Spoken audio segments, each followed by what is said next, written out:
AM 1460, the new WXBR. You are listening to the Metro South Morning Show, PM in the AM. Peter Zimbor here with you on this Monday morning. Joining me right now via the telephone is a mixed martial artist who is a veteran of both the UFC and Bellator. He has 35 professional mixed martial arts bouts under his belt. This Saturday night at the Androscoggin Bank Coliseum in Lewiston, Maine, he'll be taking on intra-state rival Ryan Sanders. We welcome to the program the Irish hand grenade, Marcus Davis. Marcus, good morning and welcome to the program. Thank you very much, and thank you for having me.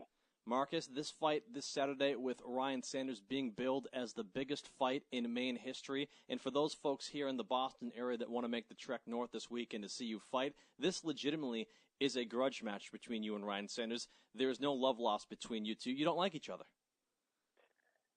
Yeah, I guess you could go that far to say that. I mean, neither one of us really have too much care of the other individual. There's a lot of history there, and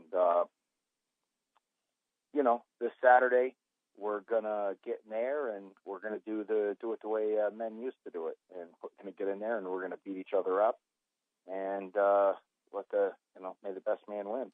How did the disdain between you and your opponent this Saturday, Ryan Sanders, begin?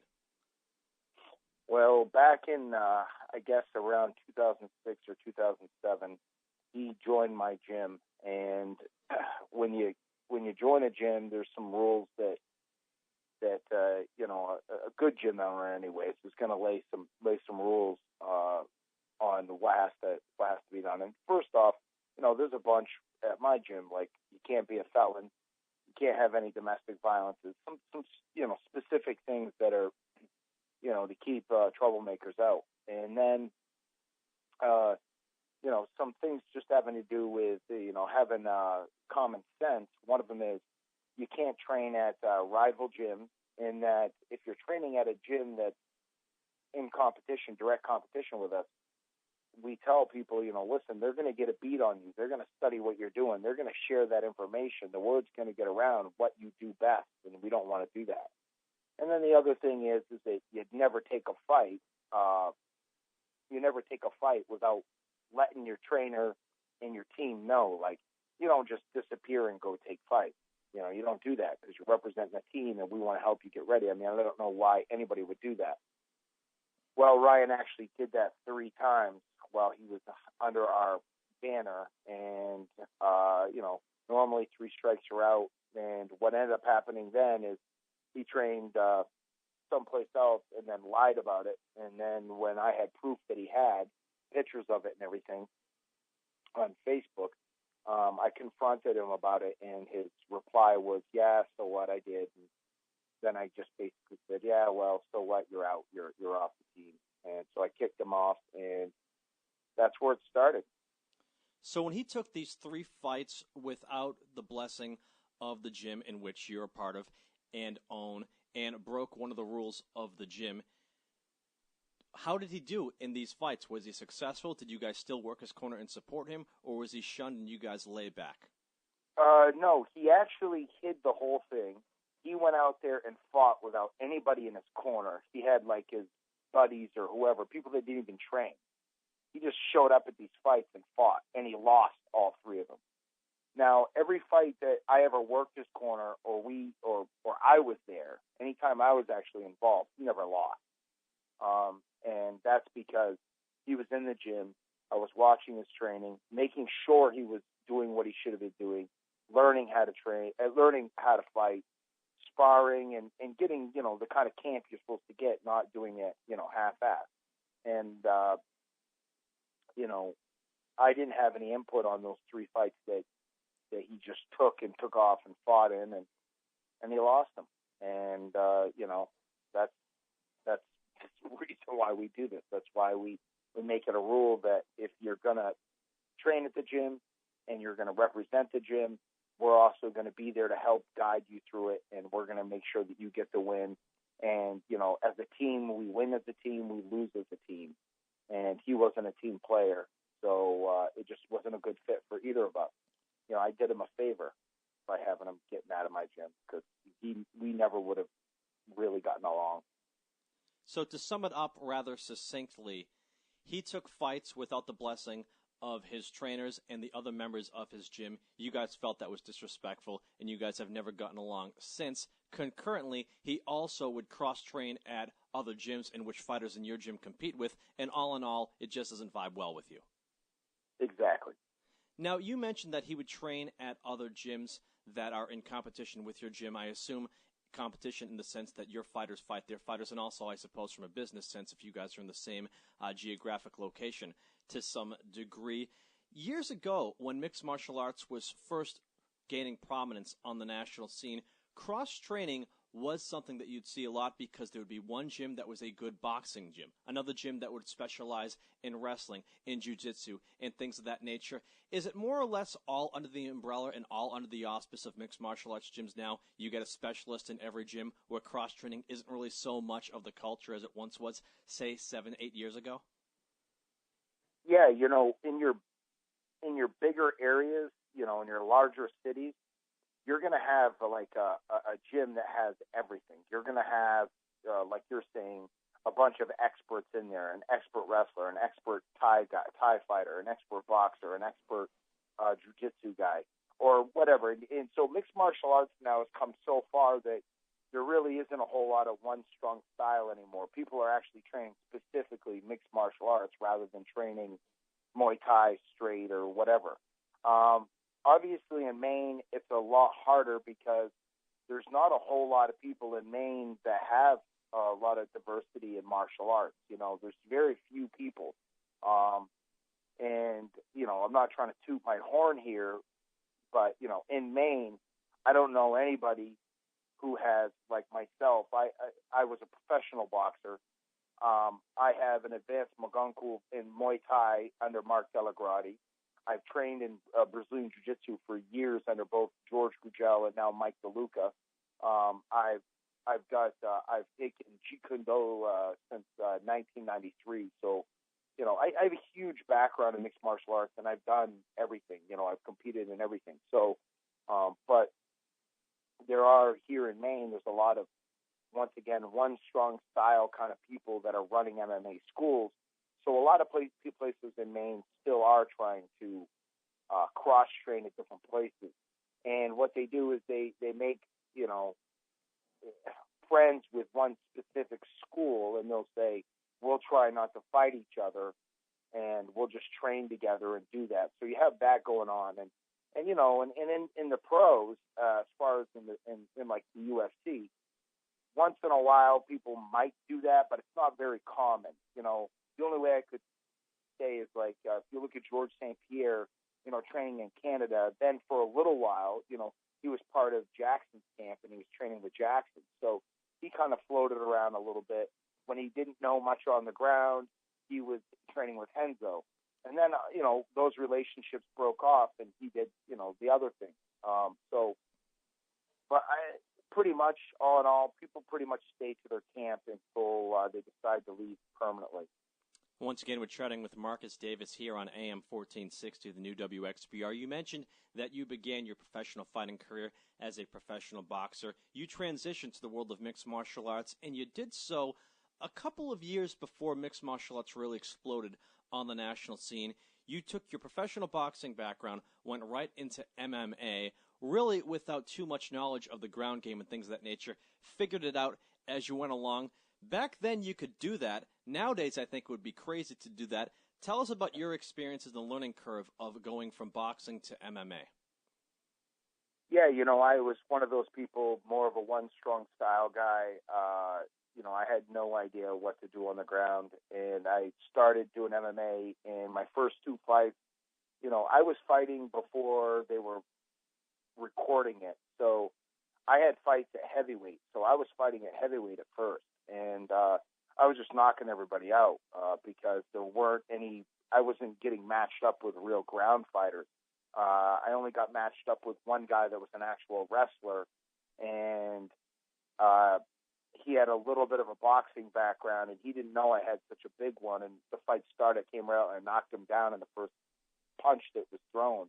And then from there, I kind of kept him on Queer Street and just beat him up. So, I didn't really get in there with anybody on the ground, so my head got really big. I was like oh my God, these guys' hands are so bad, they're striking so bad. I'm just going to box everybody. It's going to be really easy. And then I ended up flying out, and I ended up training with Pat Miletich for a little while. And then I got a real quick humbling on the ground and how diverse it was on the ground. And then going into the Ultimate Fighter and meeting guys like George Grushel, who became, my best friend, and working out with a lot of the other guys on there, I actually got, I don't want to say panicked, but pretty afraid of the ground at that point because I was so far behind everybody else, I didn't know if I could do it. But you know what? The way things work, I just said, I'm not going to throw a punch for the next 6 months, and I'm just going to learn the ground. And I dove into it and found a way to figure it out a lot faster than I guess people normally would. I kind of come up with my own idea, my own blueprint on how to do it. And then after that 6 months off and of striking and training with George Grushel and just doing jiu-jitsu, and my next 14 fights, I won all 14, and I won 6 by submission. So I came full circle at that point. Now, you actually finished off your career in the Ultimate Fighting Championship with more submission wins than knockout wins, if I'm not mistaken. What would you say is your forte now as a fighter? What would you say is your strong point, stylistically? Stylistically, I would say that I know people are going to be surprised when I say this, but I think that now I'm actually more dangerous on the ground than I am standing up. I know that sounds a little strange, but I think it's because my focus towards the end became so much on the ground because that was the thing I feared the most. And now, you just spend it.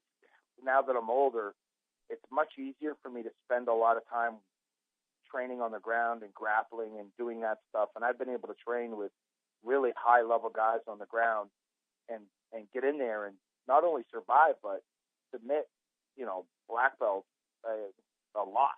I mean, I'm just saying that I've just been lucky to be able to do that. And,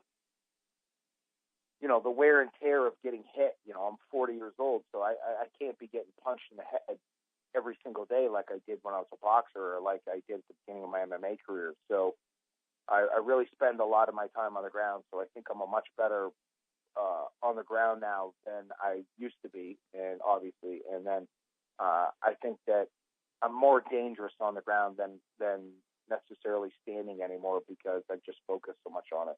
And you admitted to me in an interview one time that because you focus so much on your ground game after transitioning from boxing to MMA, that your pure boxing ability at this point in your life, not near what it was, say, in the late 90s. Correct.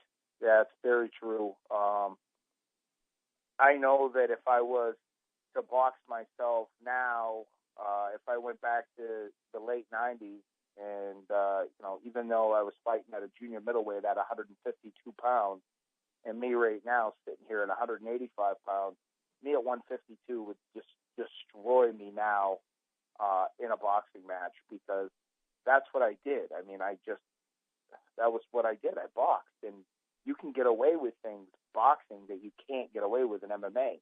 So I had to unlearn those habits and stop doing the things that were bad for MMA but good for boxing. There is a complete difference. A lot of people really don't grasp it until you're forced to change and learn, the do's and don'ts of each sport and, how to evolve from one to another. It's no different than, some people might say basketball and football. Well, they both have a ball, and so they're both, pretty similar. So a basketball player can play football. But anybody that would hear that now, because we've all played basketball, we all played football, or you have some kind of understanding of it, you would say that's crazy. Of course you can't. Well, that's the same way it is in MMA and boxing. You can't compare the two. They're so different. It's like saying that Tom Brady can throw a football, he can throw a baseball. Let's have him pitch for the Red Sox. Exactly. Doesn't work that way. One thing that is interesting about mixed martial arts fighters and boxers, even at the highest level, is you understand what you just said. You said it. I happen to agree with you 100% There are guys that I don't think get it. James Toney is a notable example, and maybe he did get it, and maybe it was just a cash grab for him to try to venture into the world of the UFC a few years ago, and he got submitted by Randy Couture in one round. But then you've got a guy like Anderson Silva, who up until recently was considered the best pound-for-pound fighter in the world, that says he wants to box Roy Jones Jr. Now, Roy Jones Jr., now in his mid-40s, clearly not what he once was in terms of, having the most dazzling hand speed you've ever seen in the 90s, but still a guy that in a pure boxing match should be able to decapitate Anderson Silva. Why would Anderson Silva really campaign for this fight to happen when it's probably not going to be too advantageous for him?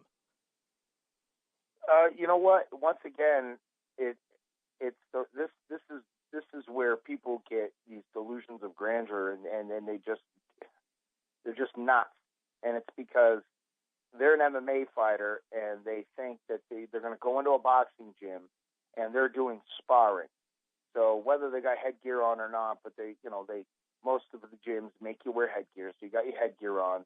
Then you got on your 16-ounce glove or your 14-ounce glove, and your mouthpiece, and your grease, and you got all that on there. You go in there and you box with these guys. There is such a huge difference between going into a boxing gym and boxing around with journeymen, or even if you get a chance to go in there and box with a world champion, the way that guy is going to box when he's in a sparring session, and the difference between going into a fight where you have an 8 or 10-ounce glove and no headgear, and it just completely changes. It's not the same thing. It's like trying to compare Brazilian Jiu-Jitsu without strikes and then all of a sudden adding strikes. You know what I mean? It's just not the same. Guys can go into a gym and with bigger gloves and headgear and do better than they would against a seasoned professional who is used to performing in front of people with tiny little gloves on. I mean, Roy Jones Jr., if him and Anderson Silva fight, he will absolutely play with him. It won't be a fight. Be like seeing a cat toy with a mouse, much the way that Anderson Silva does that to competitors in MMA. Yeah, exactly. And he can do that in MMA, or he can't anymore. Now he's getting caught. But, it's because, once again, while he's doing that, he's aware of the takedown, the kick, the punch, and all that stuff. But he can't, I'm telling you, he would not be able to play that kind of game in boxing. As simple as it seems, and you're like, well, if he can do that in MMA and he's got more to worry about, he should be able to do that in boxing. That stuff doesn't work the same way in boxing, not at the world-class level. Put him in there with a guy that only has maybe, a few pro fights, and he can get away with something like that. But he's not going to be able to get away with that in there with somebody like Roy Jones Jr., a world champion, somebody who's just a phenom. He's not going to get away with that. Once again, we're chatting with Marcus Davis here on WXBR. He fights at the Androscoggin Bank Coliseum in Lewiston, Maine, Saturday night for New England Fights, taking on Ryan Sanders. We talked a lot about your training regimen and the culture within training camps a little bit earlier on in the interview, Marcus. Who will be in your corner this Saturday night against Ryan Sanders? I know that you've had guys in your corner dating back to your days of training in Boston as a professional boxer in the past. Who's going to be there this Saturday? What a great question, because my corner will be the premier corner ever, and they're all Boston guys. I'm going to have Mark Delagrati, who everybody obviously from Massachusetts knows Mark Delagrati, who has been training some of the best guys and was ranked or said to be one of the top 3 trainers in the entire world. Mark will be in my corner. My boxing coach, my original boxing coach, from anybody from way back in the day remembers Dangerous Dana Rosenblatt. Well, he and I were stablemates. Our boxing coach, Joe Lake, is going to be in my corner also. And then also from Massachusetts, jiu-jitsu phenom Mike DeLuca will be in my corner. So I'm going to have 3 of the Massachusetts finest cornermen in my corner that night when I fight Ryan. Now, your opponent, Ryan Sanders, we talked about earlier that he trained within your gym at one point before your relationship with him went sour. Have you guys sparred with one another? Have you rolled with one another on the wrestling mat? How familiar are you with each other in terms of competing against each other? Yeah, we haven't worked out together since probably 2008 or so, I would guess.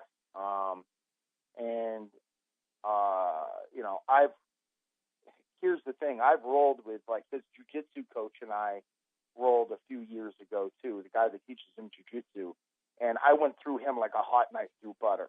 And I literally submitted him twice in 1 minute one time. Twice in 1 minute. That's his jiu-jitsu coach. Now, his striking coach, the guy that he works with in striking, used to be actually a student of mine also, so trained with me and stuff like that. So, nice guy and all that. But, when Ryan and I used to train together, when he sparred with me, obviously at any given second that I decided to, I could knock him down, knock him out, and I could submit him. And he just did an interview the other day, and he, some of the stuff he said is true. I'm old for this game. I've been around too long. I've been a professional fighter now for 22 years straight. I got a lot of wear and tear. All that stuff is very true. He's young. He's only 3 years older than my oldest child. Youth is on his side. But the things that are on my side, like just pure strength, I am so much more. He's just not a physical guy, so I'm a lot stronger than he is. His striking has gotten worse. His striking hasn't gotten any better. It's actually gotten worse when watching tapes of him fighting now and tapes when he used to train at my gym, because I have cameras in my gym, so I actually was watching video of way back when he used to train with me and video now of his fight. And he has gotten a little bit better on the ground as far as his movement on his back, but his positioning lacks. And as anybody will tell you that's a real grappler that knows anything, position, position, position. And you can't get those submissions without good position, or you have to be a great scrambler. He's not a great scrambler either. He's just fought and submitted guys that have made mistakes, and that's my plan. My plan is to go in there, not make any stupid mistakes, and when he makes the mistake, then I'll capitalize on that. And I'm not going to try to beat him in any specific way. I'm just going to take whatever he gives me. If he leaves his head out there, I'll knock it off, and if he gets stupid and he tries to take me down, I'll submit him. Now, you'll be fighting under the New England Fights umbrella this Saturday night in Lewiston against Ryan Sanders. You've interchangeably fought locally for New England Fights in recent years and the Bellator organization, an organization that has a national TV deal with Spike. Is there anything on tap for you in regards to you fighting the future for Bellator again, or what's next in your career for Marcus Davis? Bellator and I actually were talking today, in the last couple of days.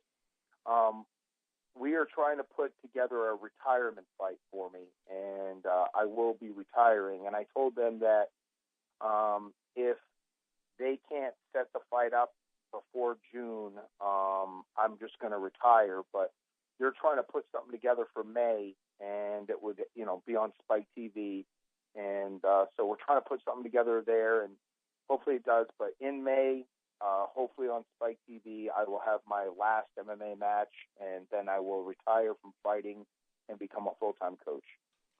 Now, this Saturday night, the fight takes place in Lewiston, Maine, at the Androscoggin Bank Coliseum. The most famous fight to ever happen at that venue was the heavyweight championship rematch between Cassius Clay, later known as Muhammad Ali, and Sonny Liston in the mid-1960s. Muhammad Ali, infamous and famous for his predictions and living up to his predictions heading into fights. Any prediction for you and your fight this Saturday night against Ryan Sanders at New England Fights? The only prediction that I'll give is that I am going to finish the fight. I'm going to win the fight, and I will finish him. I'm not going to say how, because I don't even want to actually have to picture, can just win it any way I want. I mean, I'm that confident that if it hits the ground, the fight's going to end, and if he stands in front of me, I'll knock him out. So I'm pretty confident. That is Marcus Davis, UFC and Bellator alum, joining us here on WXBR. He fights this Saturday night in Lewiston for NEF against Ryan Sanders. Marcus, thanks for coming on the program this morning. Any final words for our listeners? No, I just thank you very much for having me on, and I want to thank everybody from all the way from Maine down there to Massachusetts, for everybody who's ever supported me. I truly appreciate it. You know, I'm coming close to the end, and so anybody that has been there and been a supporter, thank you very much. That's the Irish hand grenade, Marcus Davis, joining us here on WXBR. We're going to step aside for a quick break. Mike Pava is going to bring you a news update. Then we'll be joined in studio by Michael Sweet. Stick with us here on WXBR.